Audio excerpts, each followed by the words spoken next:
মা মই জীয়াই থাকিব নোৱাৰিম মা। মোৰ অচিন ৰক্তেও আজি চৰম সীমা পালে। আজি দেখোন ঔষধ পৰাও কাম কৰা নাই মা।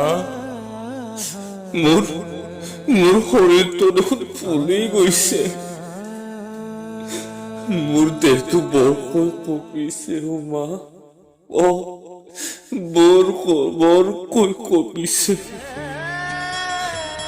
মা, তোমালোকে মোক মোৰ ৰক্তৰ বিষয়ে কোৱা নাছিলা। সিদিনা মই নিজেই ৰিপৰ্টখন পঢ়িছিলো।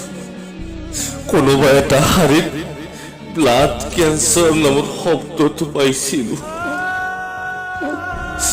সেয়াই সত্য নহয় জানো মা? আৰু কিমান দিন জীয়াই থাকিম? কিমান দিন? তোৰ ২৪ বছৰীয়া পুত্ৰৰ ডাঙৰ শিল্পী হোৱাৰ সপোন আজি মনৰ মাজতে ছিন্ন বিচ্ছিন্ন হৈ গ'ল।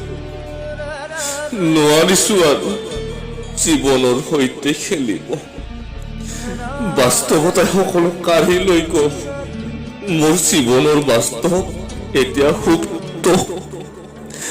সেইবাবে কৈছো মা, মই জীয়াই থাকিব নোৱাৰিম মা।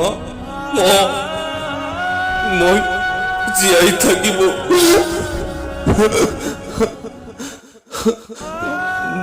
নোৱাৰিম।